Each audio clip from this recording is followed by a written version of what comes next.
Kanta and welcome to CK class. आज आप देखने वाले हैं 12.1 आपका स्टार्ट किया गया था, उसका एक क्वेश्चन नंबर फर्स्ट और सेकंड मैंने स्क्रीन पर लिखा है। यहाँ पे आप देख लें। क्वेश्चन नंबर फर्स्ट जो कह रहा है वो कह रहा है 6 सेंटीमीटर त्रिज्या वाला एक वृत्त त्रिज्य खंड की जो है क्षेत्रफल निकालना है जिसका कोण 60 डिग्री का दिया गया हो।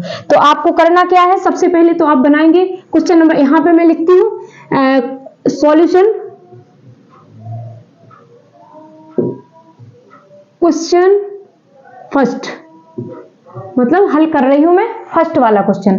तो फर्स्ट वाला क्वेश्चन कैसे सॉल्व करेंगे, उन्होंने बोला है एक वृत्त, तो आपने एक वृत्त बना लिया,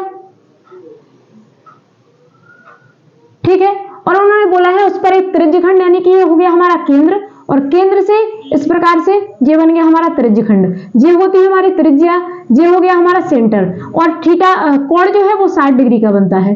और उन्होंने बोला है 6 सेंटीमीटर त्रिज्या, तो आर का मान जो है वो 6 सेंटीमीटर दिया है। तो आपको यहाँ पे क्या क्या दिया गया है, आपको दिया है कि आर की जो वैल्यू है बेटा वो 6 सेंटीमीटर है, और आपको थीटा की जो वैल्यू है वो 60 डिग्री है, ठीक है। आपको निकालना है त्रिज्यखंड का क्षेत्रफल, तो आप यहाँ पे लिखेंगे त्रिज्यखंड का क्षेत्रफल, त्रिज्यखंड का क्षेत्रफल। तो क्या होता है त्रिज्यखंड का क्षेत्रफल, होता है थीटा अपॉन 360 और इंटू में पाई आर स्क्वायर। तो पाई आर स्क्वायर थीटा की वैल्यू कितनी है 60, और 360 अपॉन में आ जाएगा इंटू पाई की वैल्यू 22/7 और 6 इंटू 6, ठीक है। इसको इससे कट करेंगे तो आ जाएगा 6 से 6 चला जाएगा, आपका आएगा 22 इंटू 6 अपॉन 7। आप इसको सॉल्व करेंगे, ठीक है। 6 2 या 12 और 1 13 अपॉन में आएगा 7, ये हो जाएगा सेंटीमीटर स्क्वायर, ठीक है। तो इस प्रकार से फर्स्ट क्वेश्चन आपका कंप्लीट होता है। आई होप आपको ये समझ में आ गया होगा, ठीक है। यदि आपको ये समझ में आया है तो आप आगे देख लें क्वेश्चन नंबर थर्ड, यानी कि सॉल्यूशन सेकंड। सॉल्यूशन करेंगे आप, सॉल्यूशन सेकंड वाला करेंगे। तो कैसे सेकंड वाला सॉल्यूशन करेंगे, दिया गया है कि एक वृत्त के चतुर्थांश, चतुर्थांश का भी मतलब यही है कि उसके त्रिज्यखंड की बात हो रही है। जैसे आपने एक यहाँ पे वृत्त बनाया था, यहाँ पे यदि आप एक वृत्त बनाती हो, एक छोटा सा आपको हमने यहाँ पे वृत्त बना के दिखा दिया, तो देखो बेटा इस प्रकार से यदि कट कर दिया जाए तो कितने खंड बन गए, 4 खंड बन गए। कितने बन गए हैं, 4 खंड बन गए हैं। तो यदि हम और बाकियों को इस प्रकार से इरेज कर देते हैं तो बनता है हमारे पास क्या बन गया, एक त्रिज्यखंड बन गया। तो त्रिज्यखंड को हम क्या कह सकते हैं, चतुर्थांश भी कह सकते हैं, क्योंकि चौथा भाग है ना एक, उसका चौथा भाग चतुर्थांश भी कह सकते हैं। एक वृत्त का चौथा भाग है इसलिए इसको हम चतुर्थांश भी कह सकते हैं। आगे उन्होंने बोला है चतुर्थांश जिसकी परिधि इतनी है, एक चतुर्थांश का क्षेत्रफल निकालना है। देखो बेटा चतुर्थांश का मतलब है, उन्होंने बोला है कि चतुर्थांश का मतलब है 4 भागों में बांटा गया है इसको। अगर इसे 4 भागों में बांटा गया है, 4 भागों में बांटा गया है, तो देखो इस प्रकार से यदि मैं 4 भाग कर दूं तो ये हो जाएगा हमारा थीटा, ये भी हो जाएगा थीटा, ये भी हो जाएगा थीटा, और ये भी हो जाएगा थीटा, ठीक है। और आपको पता होना चाहिए कि यदि इन सभी को जोड़ दिया जाए तो 360 के बराबर होगा। तो करेंगे क्या, यानी कि 4 थीटा, कितने theta, 4 theta is equal to 360 degree.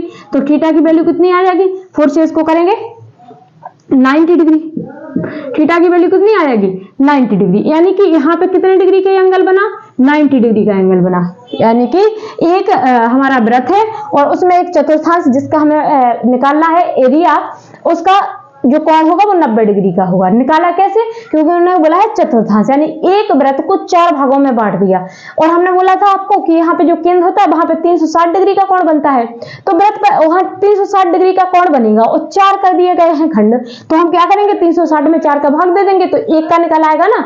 यानी कि इस प्रकार से आप कर सकते, इस प्रकार से भी आप कर सकते हो कि 4 कोण जो है, 4 कोण उनका जो योग है वो 360 डिग्री का है, तो एक कोण का क्या होगा, तो 4 को इस प्रकार इसके नीचे ले जाएंगे, 360 अपन में 4 हो जाएगा, तो 1 डिग्री का कितना आ जाएगा 90 डिग्री, यानी एक कोण का जो थीटा होगा वो आ जाएगा 90 डिग्री। तो आई होप आपने ये बात समझ ली होगी। तो आगे क्या करना है, 1 का दिया है आपका 90 डिग्री, तो ये सारी चीजें आपको मिल गई, यानी कि आपको मिला है थीटा की वैल्यू निकाला ही है आपकी 90 डिग्री। अब उन्होंने बोला है कि आपकी परिधि जो है, तो आपको पता होना चाहिए परिधि का फॉर्मूला होता है 2 पाई आर, वो दी गई है 22, ठीक है, सेंटीमीटर। तो क्या करेंगे 2 इंटू पाई की वैल्यू रखेंगे 22/7, आर की वैल्यू आपको क्योंकि निकालनी है 22 हो जाएगा। क्या करेंगे इनको 22 से 22 कट जाएगा, ठीक है, एक कॉलम है तो ऊपर ऊपर से कट जाएगा, नीचे नीचे से कटेगा। ठीक है, तो आपकी आर की जो वैल्यू आएगी यानी कि 2/7 बराबर इंटू में हो गया हमारा आर और बराबर हो गया 1, उस तरफ ले जाएंगे तो आर की वैल्यू हो जाएगी 7/2। आर की वैल्यू क्या निकल आई हमारी? 7/2 निकल आई। ठीक है, आपको ये बात समझ में आ गई होगी। ये समझ में आ गया है तो आप यहाँ आगे देख लें इससे कि आपको निकालना है क्या, आपको निकाल के देना है त्रिज्यखंड का क्षेत्रफल। त्रिज्यखंड का क्षेत्रफल, चतुर्थांश का क्षेत्रफल निकालना है तो आपको इसका निकालना है यहाँ से एरिया। तो आप क्षेत्रफल निकालने के लिए क्या करेंगे, क्षेत्रफल होता है θ/360 पाई आर स्क्वायर। थीटा की वैल्यू 90 अपॉन में हो जाएगा आपका 360 इंटू पाई की वैल्यू 22/7 और आर की वैल्यू हो गई कितनी, आर की वैल्यू निकल आई है हमारी 7/2 और 2 बार लिखेंगे क्योंकि स्क्वायर है। ठीक है, तो 7 से 7 कट गया। ठीक, 7 से 7 कट गया, 90 से 4 बार ये कट गया तो 1/4 इंटू 22 इंटू 7 अपॉन में 2 इंटू 2, इस प्रकार से कट गया जी। 2 से कट करेंगे ऊपर तो 2 बन जा 2, 2 बन जा 2, इस प्रकार से कट गया। यानी कि 11 7 जा हो जाएगा आपका 77 अपॉन में 4 2 जा हो जाएगा हमारा 8 और ये हो जाएगा हमारा सेंटीमीटर स्क्वायर। आप चाहो तो इसको डिवाइड भी कर सकते हो, आसान है। आई होप आपको ये बातें समझ में आ गई होंगी। दोनों क्वेश्चन आपको आराम से समझ में आए होंगे। यदि क्वेश्चन समझ में आए हैं, वीडियो अच्छी लगी है तो वीडियो को लाइक करें, शेयर करें और हमारा चैनल सीए क्लास उसको सब्सक्राइब करना नहीं भूलना है, जिससे कि जो भी न्यू क्लास आपकी यहाँ पे मेरे द्वारा डाली जाएगी चैनल पर आप तक तुरंत ही पहुंच जाएगी। और आप याद रखें सारे क्वेश्चन एग्जाम ओरिएंटेड है, आपके एग्जाम के लिए बहुत ही आवश्यक है, तो वीडियो को स्किप ना करें, पूरी वीडियो देखते जाए, यहीं से पूरा पेपर आपका आएगा। ये मैं फुल गारंटी से कह सकती हूँ, पूरा पेपर आपकी इन्हीं वीडियो से आएगा, तो वीडियो को जरूर देखें और